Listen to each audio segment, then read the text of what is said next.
वो ये चाहती हैं कि जो नारायण साकार हरि की लोकप्रियता बढ़ती जा रही उससे जलती हैं, वो ईर्ष्या करती हैं।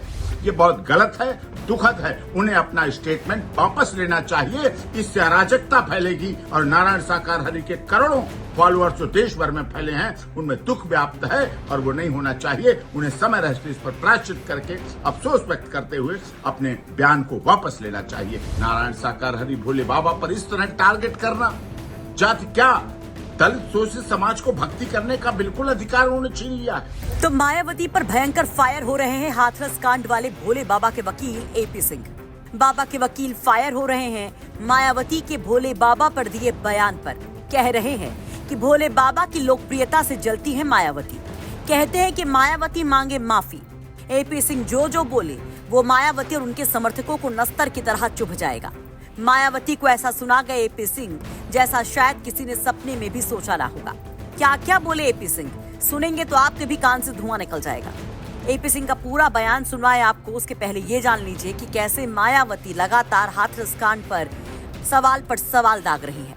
भोले बाबा जिन पर एक्शन के सवाल पर अखिलेश राहुल मौन हो जाते हैं, उन कथित बाबा के खिलाफ मायावती लगातार मोर्चा खोले हुए हैं। वो सिलसिलेवार तरीके से एक के बाद एक पोस्ट एक्स पर कर रही है। सबसे पहले मायावती ने 2 तारीख को हाथरस कांड पर बड़ा बयान दिया था। उसके बाद 6 तारीख को उन्होंने एक लंबा चौड़ा पोस्ट कर भोले बाबा पर एक्शन की मांग की थी। मायावती ने अपने इस पोस्ट में सीधे कहा था कि देश में गरीबों, दलितों व पीड़ितों आदि को अपनी गरीबी व अन्य सभी दुखों को दूर करने के लिए हाथरस के भोले बाबा जैसे अनेकों और बाबाओं के अंधविश्वास और पाखंडवाद के बहकावे में आकर अपने दुख व पीड़ा को और नहीं बढ़ाना चाहिए। आगे उन्होंने भोले बाबा सहित अन्य जो भी दोषी उन पर एक्शन की मांग की थी। साथ ही योगी सरकार समेत विपक्ष को भी लपेट दिया था। कल उन्होंने एसआईटी जांच पर भी सवाल उठाए। उन्होंने पोस्ट कर कहा, यूपी के जिला हाथरस में सत्संग भगदड़ कांड में हुई 121 निर्दोष महिलाओं व बच्चों आदि की दर्दनाक मौत सरकारी लापरवाही का जीता जागता प्रमाण है, किंतु एसआईटी द्वारा सरकार को पेश रिपोर्ट घटना की गंभीरता के हिसाब से नहीं होकर राजनीति से प्रेरित ज्यादा लगती है। यह अति दुखद है। इस अति जानलेवा घटना के मुख्य आयोजक भोले बाबा की भूमिका के संबंध में एसआईटी की खामोशी भी लोगों में चिंताओं का कारण है। साथ ही उसके विरुद्ध कड़ी कार्रवाई की बजाय उसे क्लीन चिट देने का प्रयास खासा चर्चा का विषय है। सरकार जरूर ध्यान दे ताकि ऐसी घटनाओं की पुनरावृत्ति न हो। तो लगातार मायावती हमलावर हैं। बैक टू बैक वो सवाल दागे जा रही हैं भोले बाबा पर, योगी सरकार पर। तो अब इस पर बाबा के वकील एसपी सिंह का ये पूरा बयान सुन लीजिए।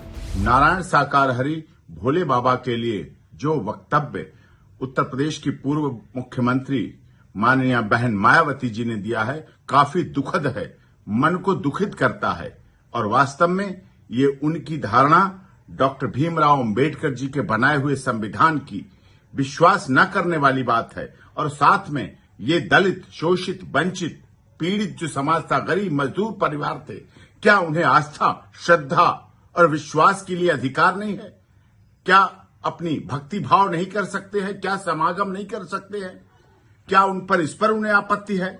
और वास्तव में जो हमारे देश में इतिहास रहा है, छत्रपति शाहू जी महाराज, चाहे वो संत रविदास जी, संत कबीरदास जी, महर्षि वाल्मीकि, जिससे कुछ छुपा नहीं है, अयोध्या की पूरी कथा, लवकुश का पूरा वर्णन महर्षि वाल्मीकि के द्वारा इतिहास में है। महात्मा गौतम बुद्ध की शांति और अहिंसा का मार्ग, महात्मा ज्योतिबा फुले का त्याग इस देश के लिए, और वर्तमान में भी अगर देखें तो स्वर्गीय बाबू जगजीवन राम ने जिस तरह से दलितों, शोषितों, वंचितों को आगे बढ़ाने का काम किया, और बहन मायावती जी ने भोले बाबा नारायण साकार हरि के लिए इस तरह से ऐसी बात कही। क्या उन्हें एसआईटी पर विश्वास नहीं?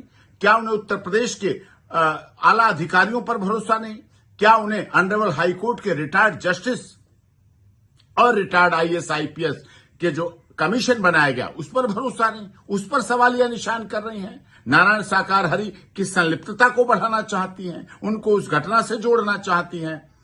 जब वो 30-35 मिनट पहले वहां से विसर्जन करके जा चुके थे, फिर उसके बाद ऐसा कहना बहन मायावती द्वारा बहुत दुखद है। और इससे पूरा शोषित, वंचित समाज बहुत दुखी है, आहत है। नारायण साकार हरि भोले बाबा पर इस तरह टारगेट करना, जाति क्या दलित शोषित समाज को भक्ति करने का बिल्कुल अधिकार उन्होंने छीन लिया है। क्या समागम करना अपराध होगा? परमिशन ली थी ना, मंजूरी ली थी 80,000 से अधिक की।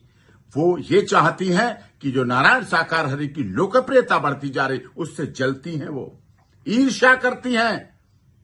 और इसमें राजनीति करने का समय नहीं है। ये बिल्कुल राजनीति का समय नहीं है। मैं सभी से हाथ जोड़कर अनुरोध करता हूं, ये जो मृतक है परिवार, उनको सांत्वना संवेदना देने का वक्त है। ये इंजर्ड को सही रिकवर होने का जल्दी समय है। उनकी आर्थिक स्थिति सुधरे, इसका अवसर है। उनके परिवार में कोई व्यवधान न मचे किसी के जाने की वजह से। यह अवसर, ऐसा अवसर है राजनीति के लिए नहीं। अभी इलेक्शन नहीं है कोई भारत में। भारत सरकार पर, अगर नारायण साकार हरि ने भारत सरकार पर, उत्तर प्रदेश सरकार पर भरोसा किया, मैंने सदैव कहा जब से घटना हुई और मैं इसमें एडवोकेट हूं, भारत सरकार पर, उत्तर प्रदेश सरकार पर, योगी जी पर भरोसा कर रहे हैं, तो उन्हें इस बात से नाराज नहीं होना चाहिए। ये बहुत गलत है, दुखद है। उन्हें अपना स्टेटमेंट वापस लेना चाहिए। इससे अराजकता फैलेगी और नारायण साकार हरि के करोड़ों फॉलोअर्स जो देश भर में फैले हैं, उनमें दुख व्याप्त है और वो नहीं होना चाहिए। उन्हें समय रहते इस पर प्रायश्चित करके अफसोस व्यक्त करते हुए अपने बयान को वापस लेना चाहिए। ये हम अनुरोध करते हैं। लखनऊ से संतोष शर्मा के साथ ब्यूरो रिपोर्ट, यूपी तक।